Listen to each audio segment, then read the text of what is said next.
Je salue le patriotisme exemplaire des filles et des fils du Congo qui, face à l'adversité de la conjoncture économique et financière, s'illustrent par un sens élevé de responsabilité. Il nous faut préserver l'essentiel, c'est-à-dire la paix et la stabilité des institutions, bien loin de l'incertitude des remises en cause démagogiques, voire populistes.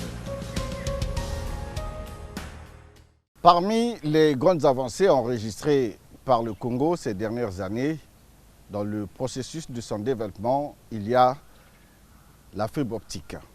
Ce câble sous-marin parti de Matombi, dans le Kwilu, qui est désormais déployé sur l'ensemble du territoire national avec une interconnexion avec les pays voisins, à travers le projet CAB, Central Africa Backbone, tout ceci grâce à la vision d'un homme, un bâtisseur, le président de la République, Denis Sassou Nguesso. Un grand succès vers la réduction de la fracture numérique et la promotion de l'économie numérique en République du Congo. C'est ici l'occasion de prendre la mesure de la mise en œuvre de cette infrastructure dans notre pays, la gestion justement de la fibre optique. Congo Télécom, qu'est-ce qui se passe dans cette société? L'opérateur national chargé de gérer cette fibre optique, en tout cas il y a Grande là-bas, les travailleurs de cette société sont montés au créneau pour exprimer un certain nombre de revendications. Avec quelles conséquences? Nous recevons aujourd'hui Léon Justibombo, ministre des Postes, des Télécommunications et de l'économie numérique. Monsieur le ministre, bienvenue dans Éclairage. C'est moi.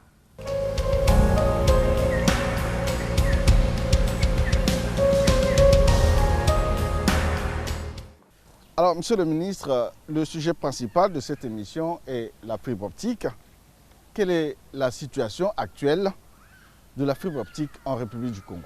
Le chef de l'État, dans le secteur des télécommunications, a centré son ambition sur deux projets, deux grands projets. Le premier projet, c'est ce qu'on appelle le projet de couverture nationale en télécommunications, PCN. C'est-à-dire que c'est le projet qui permet de mailler l'ensemble du territoire national en réseau à fibre optique très haut débit. C'est un projet qui est totalement financé par le Congo. À côté de cela, il y a le projet Central African Backbone, qui est la volonté des chefs d'État de la zone CEMAC. Ici, il s'agit de ne plus emprunter les autoroutes internationales, mais d'avoir des interconnexions avec les pays voisins.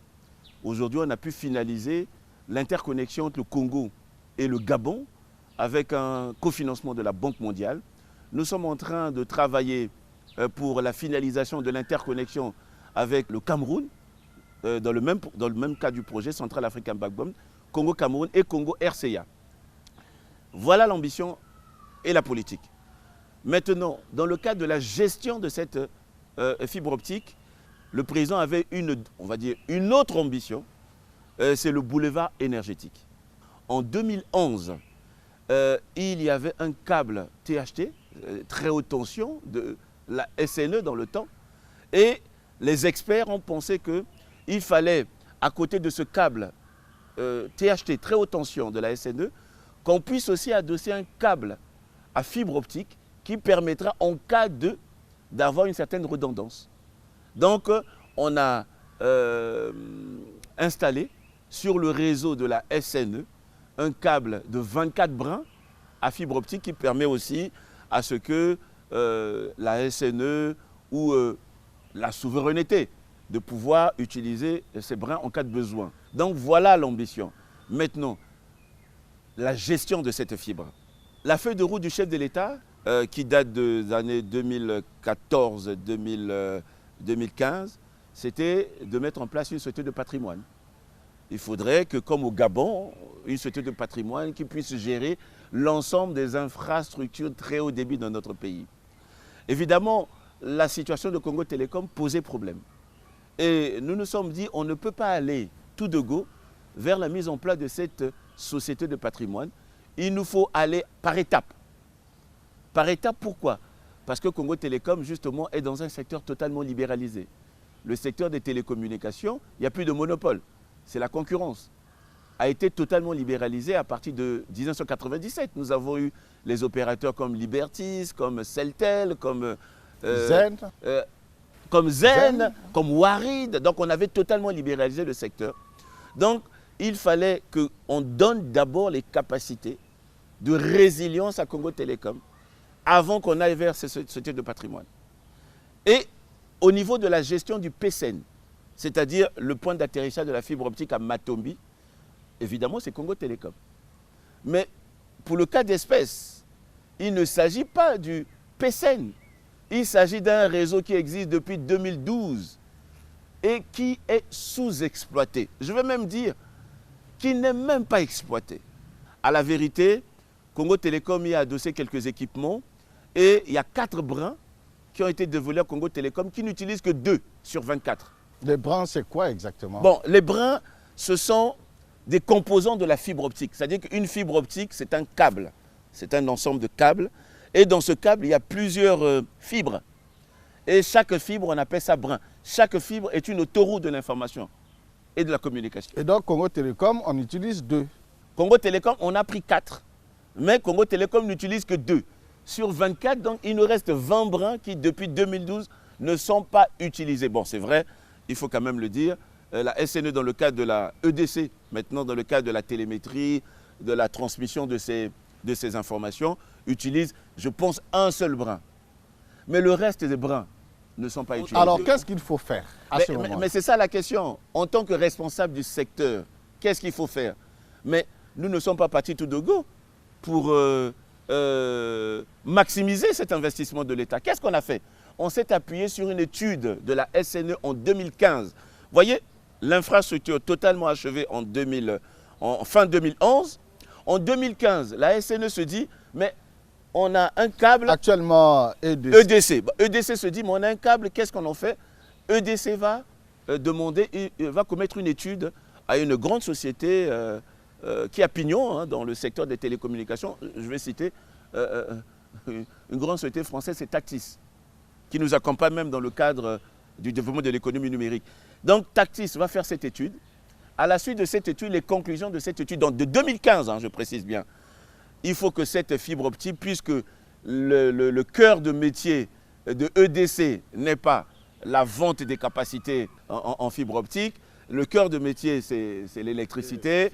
Donc, cette fibre qui est sous-exploitée, il faudrait qu'on mette un partenariat public-privé pour qu'on puisse rentabiliser cette infrastructure. Conclusion de l'étude menée par EDC en 2015. Et en 2015, le régulateur de l'époque a corroboré cette conclusion de cette étude de 2015, de EDC. C'est-à-dire qu'il faut une fibre qui est sous-exploitée, c'est un éléphant blanc, on va dire comme ça. Au lieu que ce soit là et qu'avec l'obsolescence, que ça puisse être détruit parce qu'il faut toujours entretenir les réseaux de télécommunications. Donc, il a été décidé de pouvoir concéder ce réseau dans le cadre d'un partenariat public-privé. Et dès 2015, fin 2016, les opérateurs privés ont commencé à venir manifester leurs besoins, leur intérêt de pouvoir gérer cette fibre optique. Alors, quelle est la place de Congo Télécom dans ce processus? Mais cette fibre optique n'appartient pas à Congo Télécom, elle appartient à l'État. Mais Congo Télécom, c'est l'opérateur national. Non, je vous ai dit qu'il y a plusieurs types de projets. Ah oui. C'est-à-dire que dans le cadre du gouvernement, nous avons le projet de couverture nationale, c'est le projet de Congo Télécom. Nous sommes en train de finaliser la 3e phase de ce projet qui permet de ramener les produits de la fibre auprès des ménages et auprès des entreprises, ce qu'on appelle le dernier kilomètre. Ça, c'est le projet de Congo Télécom. Il y a un autre projet, c'est le projet avec les bailleurs de fonds, le projet Central African Backbone. Et, M. Obargui, dans le cas du projet avec les bailleurs de fonds, il nous est expressément recommandé, stipulé dans les cahiers de charges, que nous devons concéder ces infrastructures à des opérateurs privés et non à notre opérateur national. Ah, monsieur le ministre, jusque-là, vous parlez des opérateurs privés, oui. Mais est-ce qu'on peut avoir un nom? Parce qu'il y a un nom qui sort du lot, il s'agit de Yaocorp.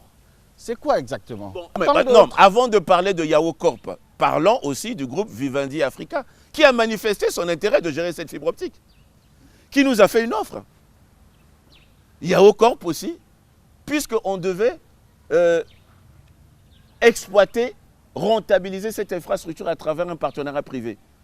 Je donne le nom, le groupe Vivendi Africa. J'ai reçu M. Demarco Assis dans mon cabinet, qui a manifesté son intérêt de pouvoir utiliser cette fibre optique.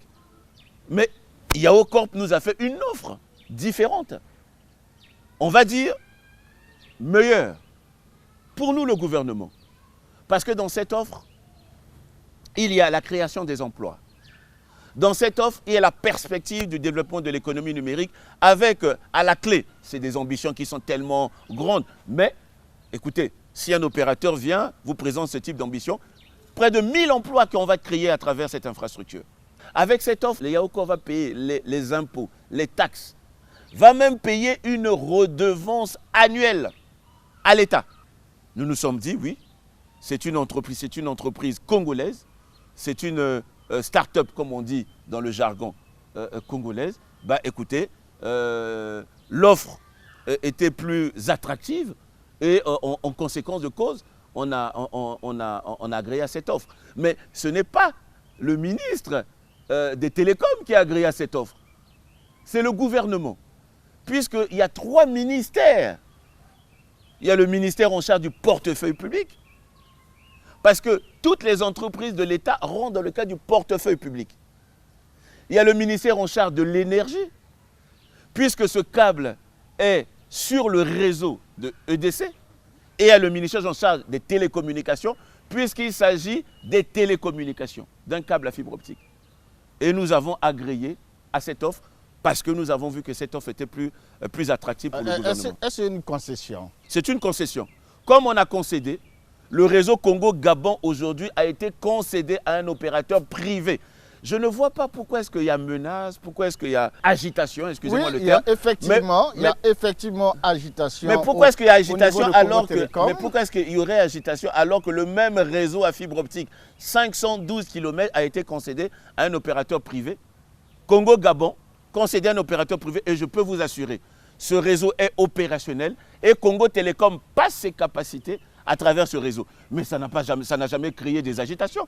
Et que lorsqu'on confie un réseau qui est sous-exploité, dont les recommandations pertinentes imposent que nous puissions gérer, rentabiliser ce réseau dans le cadre d'un partenariat public-privé, ça poserait des problèmes. Bon, en tant que ministre du secteur, je vois que, pour moi, il n'y a pas de raison. Il n'y a pas de raison. Alors, monsieur le ministre, étant donné que la fibre optique est un instrument de souveraineté, et l'opérateur national, c'est Congo Télécom, est-ce qu'il y a des parts reparties entre Yaocorp et Congo Télécom dans la gestion de la fibre optique?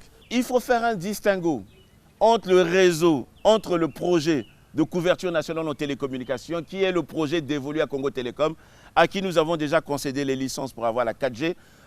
Nous sommes en train de finaliser la 3e phase qui va permettre à ce que Congo Télécom puisse déployer la 4G, puisse assurer ce qu'on appelle le dernier kilomètre avec nos partenaires chinois.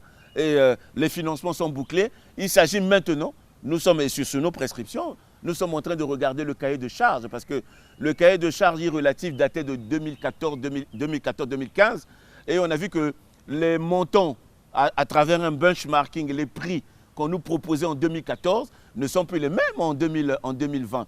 Et comme nous avons finalisé ce projet, du moins la contrepartie de l'État a été finalisée en 2020, nous nous sommes dit, mais pourquoi est-ce qu'on doit maintenir les prix de 2014? Donc on est en train de travailler avec nos partenaires chinois. Ça, c'est un projet qui est dévolu à Congo Télécom.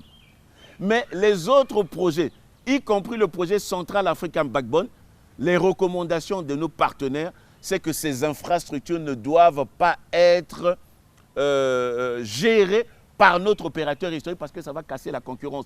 Donc, les partenaires au développement imposent que cette infrastructure soit gérée dans le cadre d'un partenariat public-privé. Donc, directement entre les privés et le ministère, en fait. Et l'État, pas le ministère, et l'État, et le gouvernement.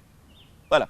À travers le ministère, bien sûr. Maintenant, cette infrastructure qui existe depuis fin 2011, sous-exploitée, mais qui a été construite à grands frais, qu'est-ce qu'on fait? Est-ce qu'on va la laisser pourrir ou est-ce qu'on va la rentabiliser? Il faut rentabiliser. Si on doit la rentabiliser, nous avons pris le soin, M. Obargué, nous avons pris le soin, en signant ce contrat avec Yao Corp, dans le cadre de la gestion de cette infrastructure, de mettre à côté, je prends cette expression pour que je puisse me faire comprendre, c'est-à-dire de dire il y a 24 brins, dans les 24 brins, il y a 8 brins de souveraineté que Yao Corp ne doit pas utiliser. Que l'État, si l'État décide demain d'utiliser ces brins, l'État va utiliser ces brins. Si l'État ne décide pas, ces brins resteront là, mais ce sont les brins de souveraineté de l'État. Alors, Monsieur le ministre, c'est quoi Yao Corp? Quelle est la durée de la concession? C'est une société, une grande société, puisque c'est une société anonyme.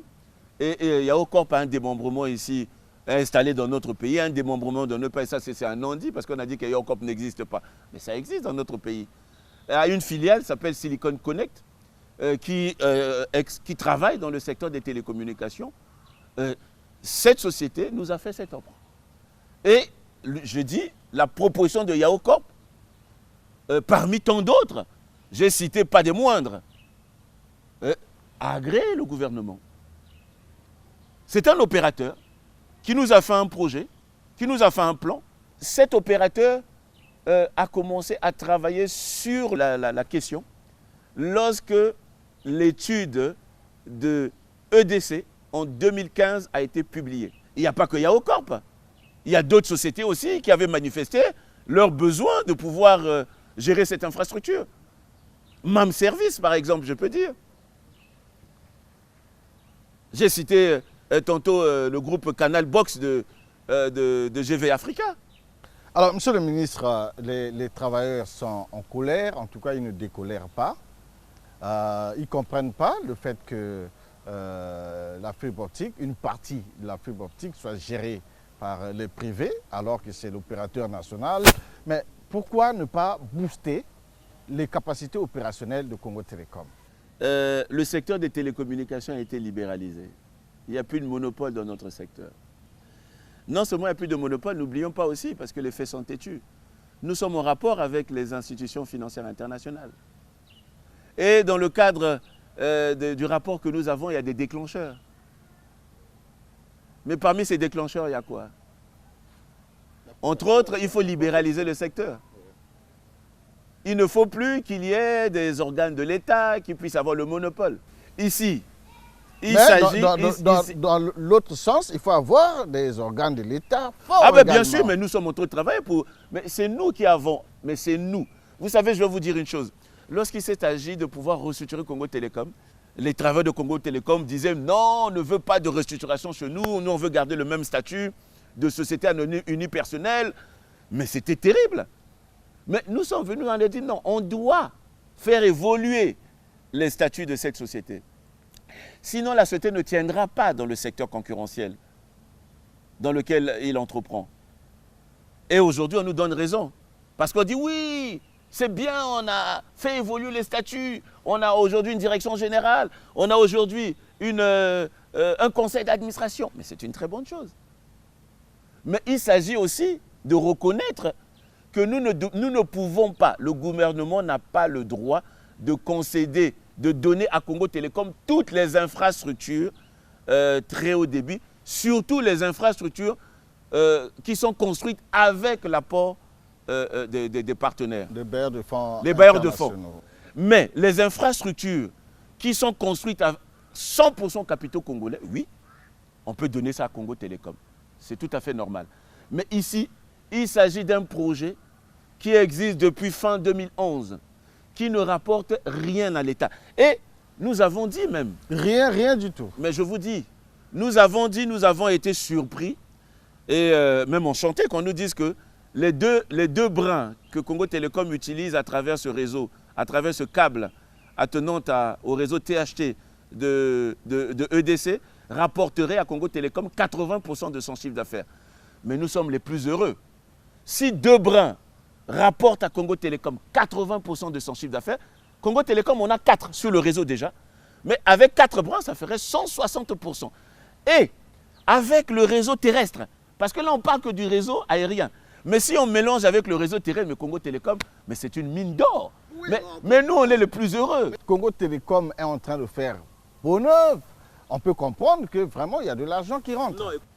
Nous avons été les premiers à demander à Congo Télécom, justement, d'apporter une image dynamique de notre opérateur historique. Cela s'est fait avec notre approbation. Mais je dois dire que nous avons été aussi surpris. Surpris. Parce que nous avons suivi à travers les médias qu'on nous donne un montant. 7 milliards, la réalisation de Congo Télécom. Mais nous ne connaissons pas ce montant. Ah bon? Voilà. Et nous le disons en tant que ministre de tutelle. Et on nous a dit, on nous a fait le procès. On nous a dit qu'on nous aurait envoyé, bon, pas qu'on nous aurait envoyé, qu'on nous a envoyé un procès verbal en date du 24 juillet 2020, faisant état de 7 milliards. J'ai le document ici, j'ai le procès verbal. Je peux vous le donner. J'ai le procès verbal. Vous pouvez le dérouler. Vous ne verrez nulle part dans ce document un montant de 7 milliards concernant les investissements pour aménager Congo Télécom. Vous allez parcourir le document. Nullement il est fait état de 7 milliards. Nullement il est fait état que Congo Télécom allait... Ah, c'est combien alors? Bah, moi, je n'en sais rien. Vous n'avez pas approuvé les travaux de réhabilitation de Congo Télécom? Non.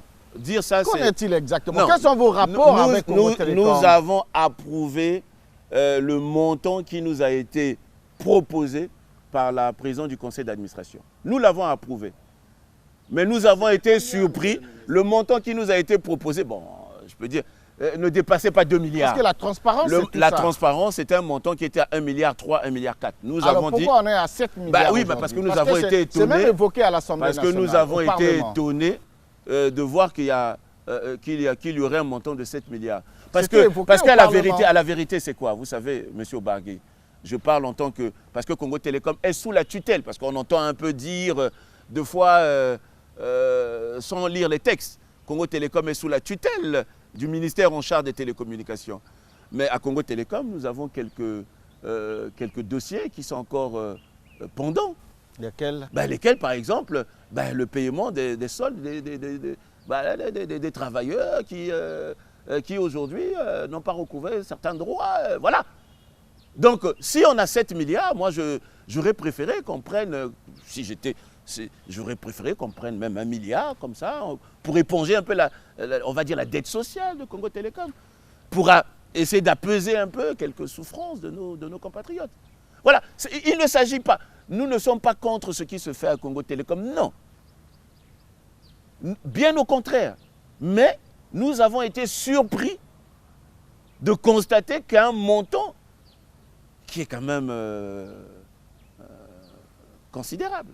Ah ben, apparemment, pour les travailleurs, ce n'est pas ça qui importe. C'est surtout la concession de la fibre optique. Écoutez, je vous dis encore, la concession, c'est un faux problème. Je le dis, pour moi, c'est une instrumentalisation. Alors, quel est le message que vous adressez Le message que je dresse aux travailleurs, je dis, avec 2 brins, vous faites 80% de votre chiffre d'affaires. Le gouvernement en a réservé 8. Si Congo Télécom a besoin d'augmenter sa capacité dans le cadre de cette infrastructure mutualisée, qui n'appartient pas à Congo Télécom. C'est une infrastructure qui n'appartient pas à Congo Télécom. Je mets quiconque au défi aujourd'hui qu'on me donne un document qui stipule que non, la fibre optique installée sur le réseau EDC appartient à Congo Télécom. On peut raisonner par syllogisme, étant donné que c'est un patrimoine de l'État, Congo Télécom étant l'opérateur national, donc du coup, la fibre optique lui appartient. Oui, d'accord, mais le problème c'est quoi? Cette fibre existe depuis fin 2011. Depuis fin 2011, elle ne rapporte rien à l'État congolais. Et moi, en tant que ministre du secteur, qu'est-ce que j'en fais? Qu'est-ce que je dis? Qu'est-ce que je fais? Est-ce que j'ai décidé parce que de recherche, je dis qu'en tant que ministre du secteur, je décide comme ça là? Non, j'ai décidé après étude. Et je n'ai pas décidé tout seul. C'est le gouvernement. Puisqu'il y a d'autres ministères qui ont agi dans le cadre de ce contrat de concession.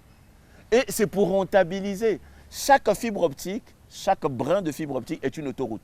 Si c'est des partenaires extérieurs qui vous imposent une ligne de conduite par rapport à l'opérateur national qui est Congo Télécom, il y a un gros souci, monsieur le ministre. Mais il faut que Congo Télécom ait sa place dans la gestion. Non, Congo Télécom a sa place dans le cas du PCN. Mais malheureusement, les cahiers de charges sont ainsi. Alors, monsieur le ministre, quels sont vos rapports avec Congo Télécom actuellement? Oui, les rapports, ils sont très bons. Ils vous rendent compte de leurs réunions, de leurs activités au quotidien? Écoutez, voilà, ça c'est une bonne question parce que j'ai été surpris. Hein, vous allez dire que comment est-ce que vous avez été surpris d'entendre un montant? Non, écoutez, Congo Télécom est une entreprise sous tutelle. Quand bien même que c'est une entreprise maintenant qui est régie dans le cadre du droit OADA, une SA, mais c'est une entreprise qui est sous tutelle.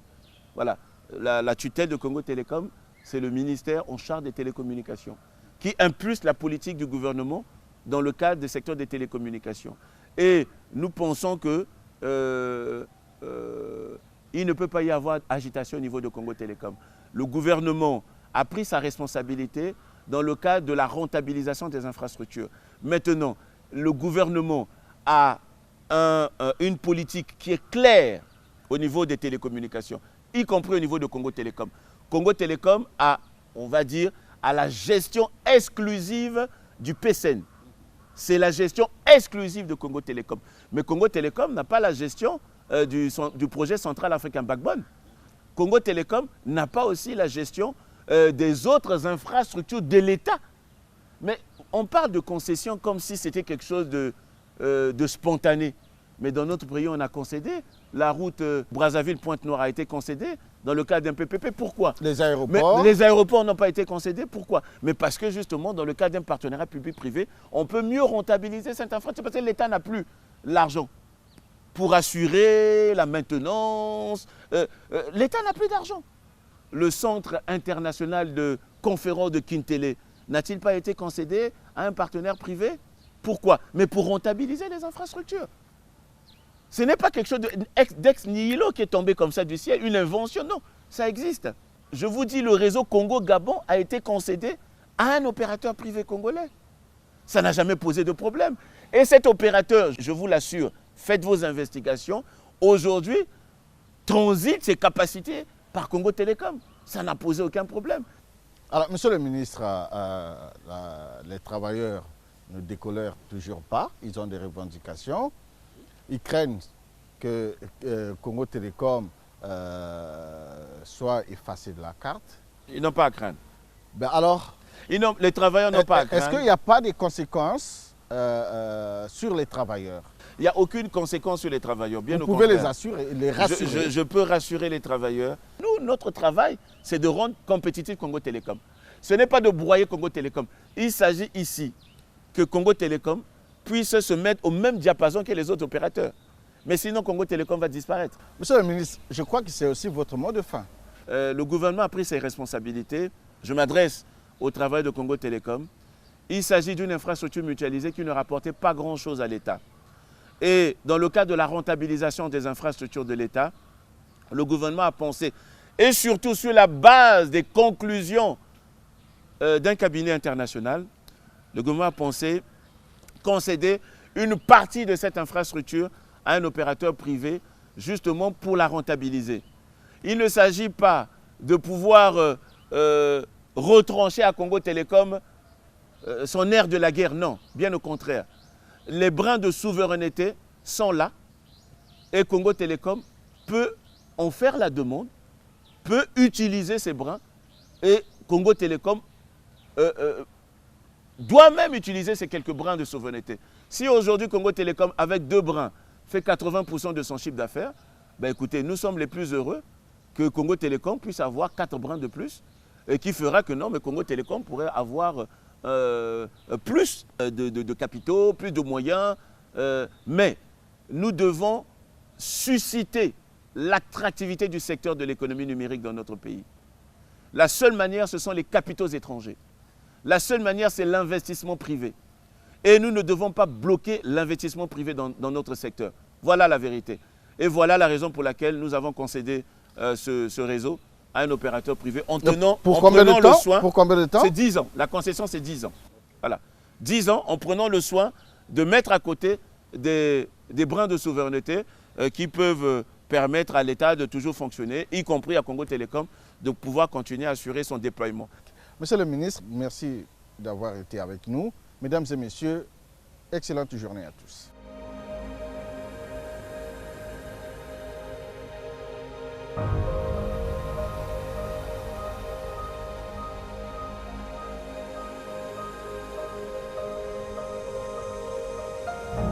Je salue le patriotisme exemplaire des filles et des fils du Congo qui, face à l'adversité de la conjoncture économique et financière, s'illustrent par un sens élevé de responsabilité. Il nous faut préserver l'essentiel, c'est-à-dire la paix et la stabilité des institutions, bien loin de l'incertitude des remises en cause démagogiques, voire populistes.